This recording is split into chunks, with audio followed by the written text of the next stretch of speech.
Our next session turns to focus on trade and economics, and I'm joined by Alan, Jonquil and Will. Thank you for coming along today. Now, we began today's session where Richard gave us a bit of an outline in terms of some of the context. And Alan, I wondered if you could just give us a brief introduction about the single market and union integration here. Also, while Alan's talking to us, if you could have a look at the widgets that are showing up on your screen. We're asking things like which are the most important to the UK, controlling immigration or access to the single market. Some of those scales, again, where you need to indicate on that scale the extent to which you agree on the continuum. And we will feed those into the discussion as we go through. You can only see those if you're in the watch and engage option. So if you aren't in that, go back to the website, studenthublive.kmi.open.ac.uk, and you can join and connect with us there. Alan, the single market, one of the key issues in this whole debate. Yes, I suppose economists always try to exaggerate their own importance, but it is worth recalling that 60 years ago when European leaders assembled to put the Treaty of Rome together, it was very much an economic community they had in mind. And what they initially constructed in the 1950s through to the 1960s was a customs union with the intention of a single market inside it. The idea was that you would bring Europe together economically, and that over time would bring it together politically. But you started with the very practical interests that would unify the market and make people richer. That was a grand plan, and what became clear to the British government, particularly in the 1980s, is it hadn't really worked. Europe had its external tariff, it had got rid of its internal tariffs and was trying to promote free trade in goods, but that hadn't got very far. And one of the extraordinary achievements of the British government in the 1980s, through the Single European Act, pushing that through, was completing that initial project. They decided, let's not just go for free trade in goods, let's go for services, free movement of capital, free movement of people, make it a complete internal economic area.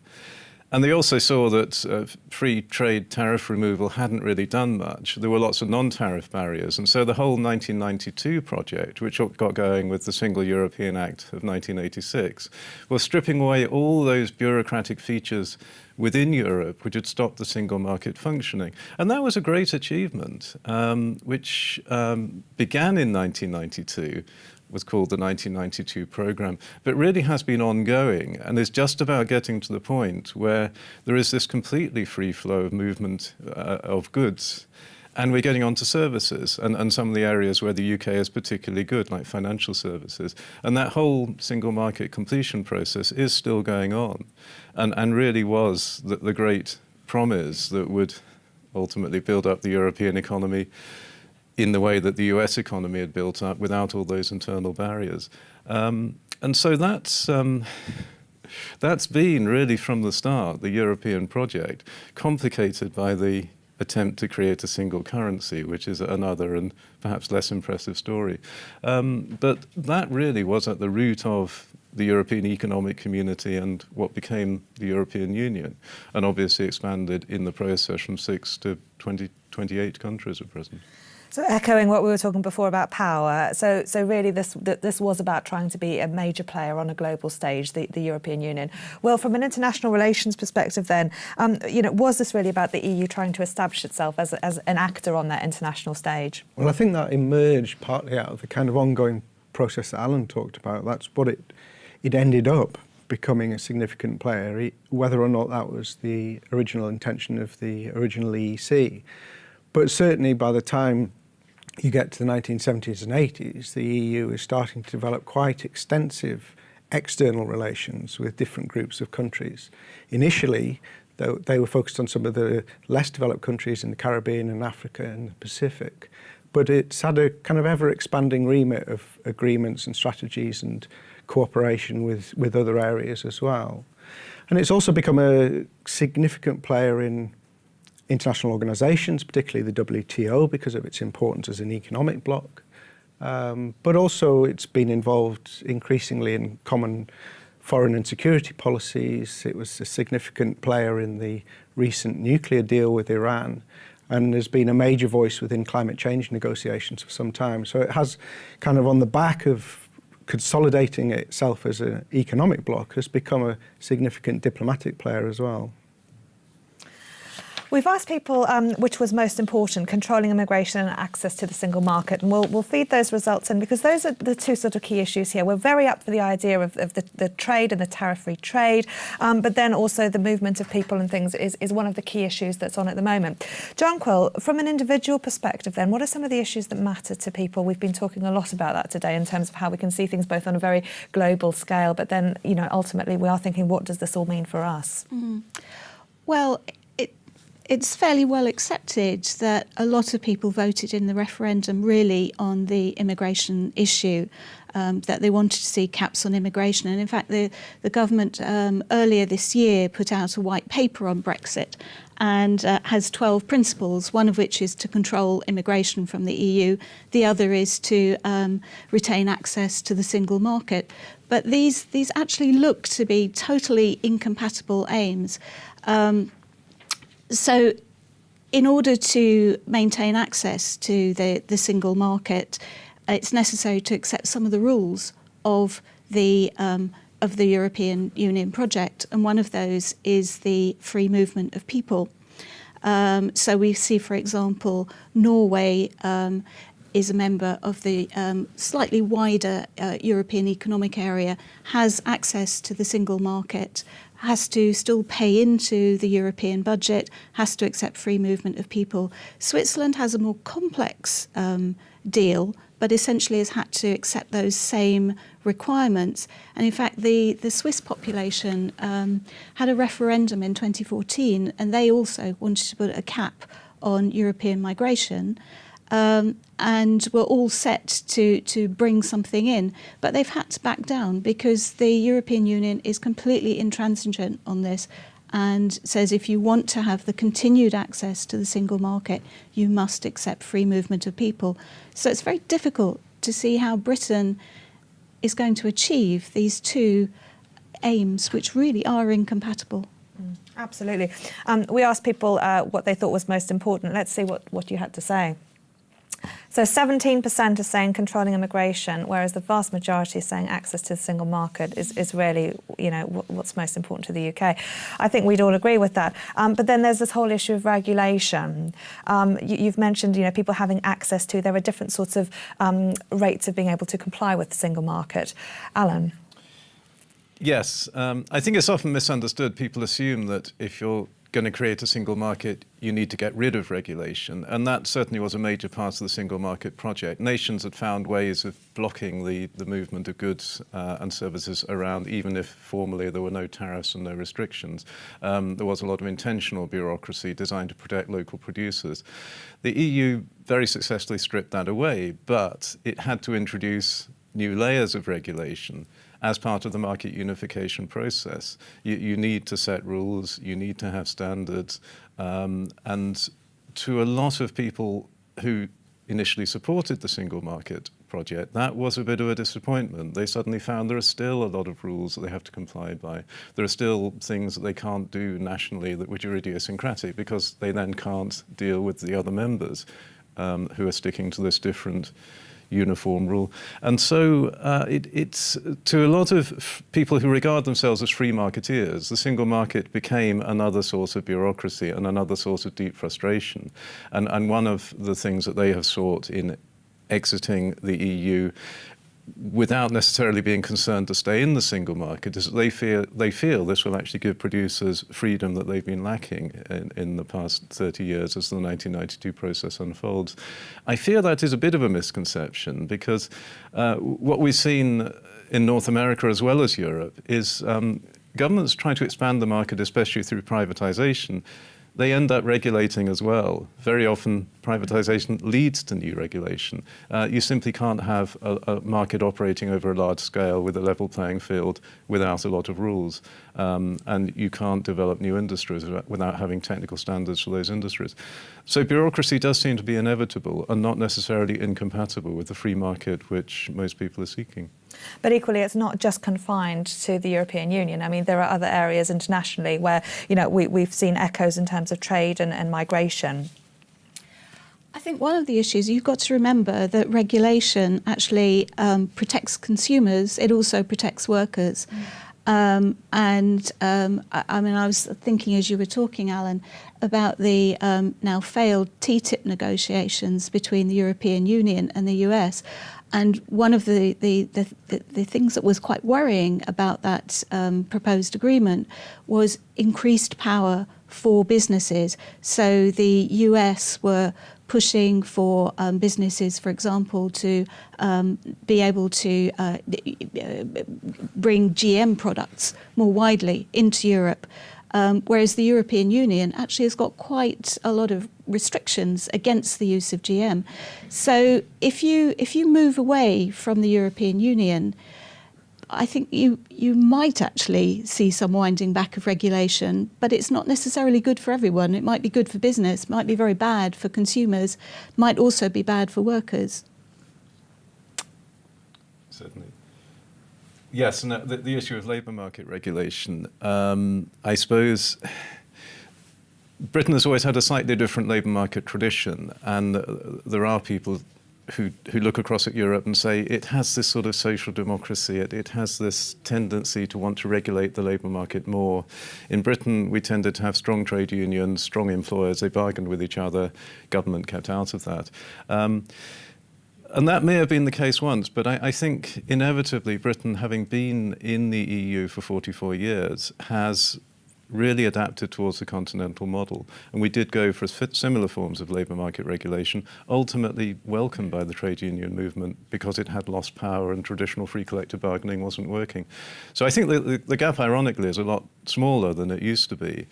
I suppose that leaves a certain number of people in the UK looking to resurrect a much older tradition where the government keeps out of the labour market, keeps out of product markets. But it's difficult to do that and then engage with the rest of the world if the rest of the world is setting these rules for themselves. And certainly a UK outside the EU, we could do all sorts of things differently, different weights and measures, different technical standards. But if we then wanted to sell products to the rest of the EU, even if we have access to the single market still, might be more difficult if we've deviated from the standard that everyone else is following. I think the worry too, though, is if we're looking to other parts of the world to be our trading partners, if they have lower labour standards, it may be that the UK is actually very uncompetitive in those markets. It might be necessary to actually wind back some of the labour protections just in order to make the UK competitive on that bigger global stage rather than just the EU stage. Well, what are your views on that? Well, it's one of the great uncertainties of what Brexit is going to end up meaning for us, because there's going to be a wholesale transfer of existing areas of EU law into British law. But then in that process and following that process, there are a whole series of political discussions to be had about what kind of model of economy we want to have in the UK once we've left the EU. Do we want to maintain the kind of easy access to the EU market that we currently have, in which case we're going to have to retain in something like its current form a whole set of regulations as they currently are on labour standards, environment, product standards and so forth? Or are we going to try and go down a different model of a much more deregulated form of economy and have to work out the complexities then of accessing other markets, which may indeed pose additional problems in terms of the kinds of standards that are imposed? I mean, we really are in the world of the unknown. You're absolutely right. We're just speculating. And until something concrete is on the table, who knows which direction we're going in. But, you know, another scenario is possibly, you know, if labour is expensive because of its protections and the UK businesses are finding they're uncompetitive, I mean, what they might do is turn to capital. We've already seen since 1990 the share of GDP going to labour has fallen by 5 percentage points. It's back to the level it was, I think, before World War II. So, you know, we might see more of that shift to capital, and certainly there's been discussion that might happen in agriculture if caps on immigration starve that industry of the temporary workers that it's been relying on through immigration, that maybe capital is the way to go. That's potentially an upside to some of those who've advocated leaving the EU. What they would say is that Britain became over-reliant on cheap labour through this internal market in labour, and the arrival of relatively low-cost labour from other parts, particularly Eastern Europe, actually exempted employers from doing what they should have done, which is investing more, giving workers more capital, allowing them to produce more and allowing them to earn more. So without that prop of cheap labour, Britain might in the long run actually raise its productivity, innovate, automate, get machines to do the low-skilled work, which at the moment is done by low-skilled workers, and actually allow other people to raise their wages because they are just more productive. It's a nice long-run scenario. It does leave a question about what happens in the interim, because you've got to get next year's harvest in, this year's harvest in. At the moment, there aren't machines to do these jobs. We can't immediately retrain people so that they have more skill and can work at higher productivity or with more sophisticated machinery. We don't yet have the more sophisticated labour-saving machinery in place. So there is a very difficult short-term transition if we're going to get there. And of course, there's a question of, would employers actually take us there, or might we go for another alternative, which is deregulation and keeping labour costs down and actually more of the same, but a more nationally variant model? And I guess, you know, in terms of, from an economic perspective, you can sit and be academic and theoretical about these things, but, you know, for the individual, there's a lot of unknown, as you've said, Jonquil, before. We've asked people about optimistic and pessimistic feelings about the short and the long term. So the first one I'd like to bring into the conversation is, how do you feel about the economic impact of Brexit in the short term, optimistic or pessimistic? Let's see what you said. So we can see here it's quite polarised, but largely pessimistic. So I'm not quite sure whether that's different for the long term. We'll pull the results up for that in just 1 second. Is pessimism a feeling that you expected to come through with this poll? Well, yeah, I mean, that's interesting. I think pessimism goes with uncertainty. There are arguments that our evolution predisposes us to pessimism, because then we identify risks and we're prepared and protect ourselves. And it's not just individuals and consumers and citizens who are pessimistic. You know, one of the problems with this period of uncertainty is that business also tends to get a bit pessimistic. It fears the worst, and so they hold off on things like investment. So perhaps that's a self-fulfilling prophecy, that in the short run, while we've got this uncertainty, the economy actually is going to just be treading water, basically. But trade was one of the key sorts of drivers. We talked about environment not being one of the key drivers beforehand. You know, trade is, and immigration indeed. We voted for Brexit, so shouldn't we be excited about some of these changes and be more optimistic about them? Jonquil was mentioning the white paper that came out earlier this year, and that certainly was talking about all the possible things that could happen if the negotiations go spectacularly well. But it was talking about things which are likely to prove incompatible. We either have full access to the single market by allowing the free flow of labour to continue, or we impose the sort of immigration restrictions which Brexit voters tended to want, in which case our single market access is compromised. I don't think all the people who voted to leave were necessarily told the trade-offs that might happen, but the government still seems very confident that it can avoid these trade-offs, that it may actually get a better settlement than places like non-EU members like Norway have got. That Britain, because of its size, because of its importance to the rest of the EU, will actually, to a certain extent, have its cake and eat it. There is inevitably uncertainty about that. It hasn't happened before. There are quite strong voices in Europe saying it can't happen, but there are negotiators on this side saying we will make it happen. And goes back to the bus, doesn't it? I mean, Lucy says in the chat that in terms of pessimism, surely the media has a large part to play in all of this, and as you say, what things people are aware of. Well, it's true. The kind of optimism, pessimism angle has played out slightly differently from how people thought it would, I think, in that much of the talk before the referendum was that if there was a vote to leave, there'd be an immediate impact on the economy and on people's lives. And in some ways that didn't happen, though there are arguably, I think, signals that some of the negative effects are starting to be felt. But also some of the kind of long-term impacts on the economy are going to play out naturally over a long period of time. So what people's current attitude towards Brexit is is going to be quite fluid in some ways, I think, and change over time. And if things go badly, then people's view of the whole Brexit process arguably could change as well. Well, let's see what people had to say about the long term. A little bit more spread out here, but again, very pessimistic is what's leading. But interesting that both of these are very polarised. Yes, it is. It depends a bit on your audience, and it's difficult to generalise from that to the country as a whole. Yeah. Some of these arguments will obviously play out over the next few weeks, and as the negotiations proper get going, and some of those trade-offs that Alan mentioned will become more concrete because the negotiations will take a particular shape. The British negotiators will have to make choices about what areas they're going to compromise on and give up and which areas to prioritise. And that, in a sense, as that becomes clearer, then the overall shape of what Brexit is will become much sharper, I think, and I'm sure will affect people's attitudes, partly depending on which kind of sector of the economy they're in and how that will be impacted. As well as its overall effect on, public finances and investment and so forth. It's a very good snapshot in terms of where our audience are at right now, and it would be interesting to come back to another Student Hub Live in future and talk about these.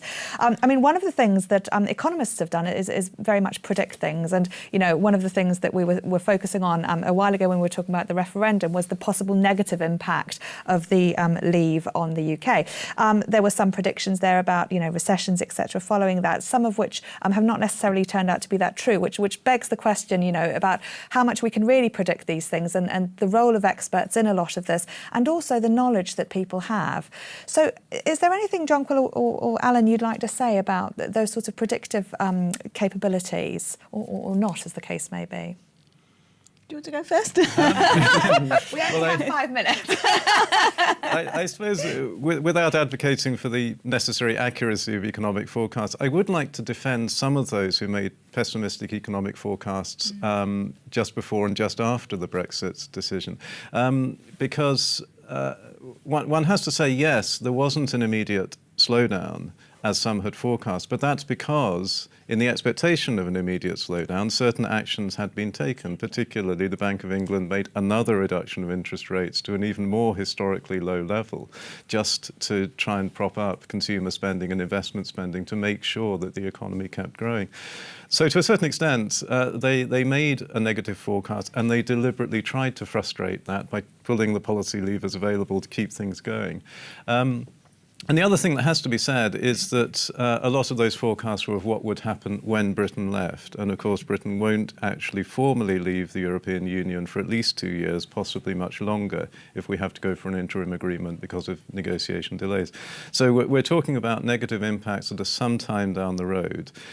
Expectations can bring that forward if businesses and consumers became very pessimistic early on. What we saw was actually consumer optimism rose, and obviously a majority of people had voted for Brexit because they thought it was a good idea. So having seen that Brexit was then going to happen, their optimism was fulfilled. They went out and spent more, they felt more confident, and we saw that working through into the early part of this year, and that promoted economic growth.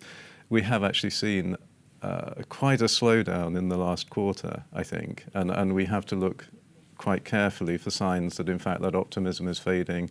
Businesses never really shared it. Some sectors of industry are getting a boost from the big devaluation in the pound that happened after Brexit, which was, again, forecast by most of the economists who warned about it. That initially boosts exports, makes manufacturing particularly do a lot better. In the longer run, it raises import costs as well. It may slow us down. So there are reasons to be cautious, even though consumers initially celebrated. It's all very messy and complicated. I'd endorse what you're saying. Absolutely. We're dealing with a dynamic situation, and you get policy responses to what's happening. But I think something I'd like to point out is that economic forecasting, and nobody's got a crystal ball, so nobody can say exactly what's going to happen in the future. But it's a bit like setting out on a journey. You'd be a bit dumb to set out on a journey without a map, without thinking, how much petrol do I need? Should I fill up the car? that's really the role of economic forecasting. It's like a kind of map to guide us. It's something you check back against and you amend as your journey goes on. But to set out with no economic forecasts would be foolhardy. Will, could you have our final word then, before we wrap up today's session? Well, I just add one kind of other angle which we haven't had time to talk about much, and does tend sometimes, I think, to get sidelined in some of the Brexit discussion so far, and that is not only that this kind of feeling of uncertainty and fluidity within the UK and what that relationship with the EU is going to be, but there's a whole series of partners to the UK and to the EU, countries in the developing world, who are also feeling the effects of this uncertainty. There's a whole set of trade relationships between the EU and particularly African countries. And currently, the UK's trading relationship with those countries are included within European Union rules. It's entirely unclear as to what's going to happen post-Brexit, whether the UK is going to fashion its own trade relationships with those countries or not. And that, in the same way as domestically in the UK it has an impact on investment, is having an impact on investment in those countries as well, because businesses are unclear whether they're going to have the kind of access to the UK market that they currently have, whether they'll have better access or whether they'll have worse access. And there is a fear among some of the less developed countries that the UK's attention is entirely on the European Union, on America, on future relations with China, and much less on what the impact on those less developed countries is going to be. And of course, impact on the influence of in the rest of the world as well. I'd just like to get the results from our final widget, which was about, do you think Brexit will increase or decrease Britain's influence on the world? Let's see what people said. Very much in the middle here. So we can see that some people think there might be an increase, but a lot of people unsure, perhaps again reflecting the uncertainty of the situation, which is when we often see these things in the middle, isn't there? Well, Jonquil and Alan, thank you so much for coming along today and filling us in. That, unfortunately, is all we've got time for our panel, but I'd like to take a quick trip to the hot desk before we end today's session. Sophie and HJ. I think it's just a shame that we do have to end. There's so much great chat going on. We talk about economic consequences, trading, fears about stagnating economy, how everyone's feeling as well, whether they feel impacts personally, whether their employers may have made preemptive decisions. So, yes, that's very interesting. Yeah, it's been a very good morning. It's been really nice to hear everyone's views on this. And everyone's been very open and honest. It's been a really good little debate. I would like to settle the debate versus argument Yes. before we go. So I did have a quick Google, and on there we have debate is basically a formal argument. So if you're arguing in raised voices, it's an argument. Otherwise, if it's formal, it's a debate. So I would say we've had a debate today. I think it's been very civilised. Very civilised, very good.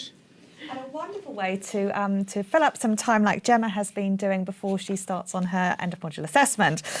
So thank you both, HJ and Sophie, for monitoring all of that chat and for feeding it into us today.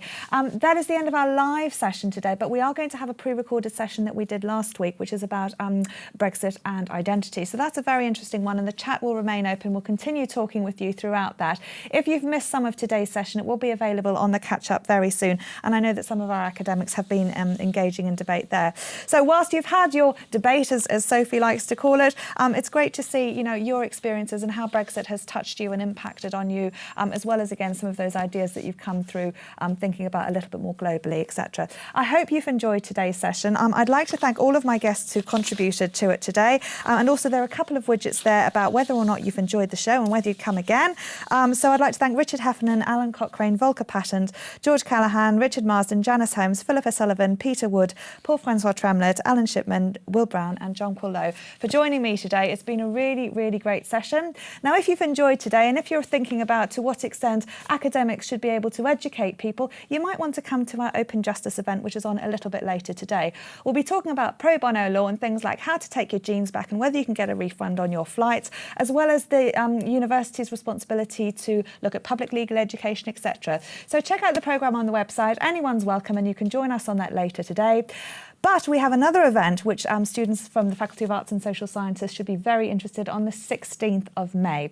We're going to be taking a look at all of the new we're going to showcase all of the new modules that are coming out in September. So it's a chance to see the module chairs, talk about the module, what's in it, how it's accessed, and all the exciting bits there. So we're going to be having a breakdown of each of those on the 16th of May. We're also having a Careers Student Hub Live session where we'll be taking a look at 3 qualifications. So we're looking at criminology, business and also sports science, thinking about what it's like to be in those careers and how we teach them and how you could support yourself along the way with things like volunteering, etc. from the Careers Service. So join us on the 16th of May for that next session. This catch-up will be available shortly after. And that's all from us today at the Student Hub Live. Thank you for watching and we will see you soon.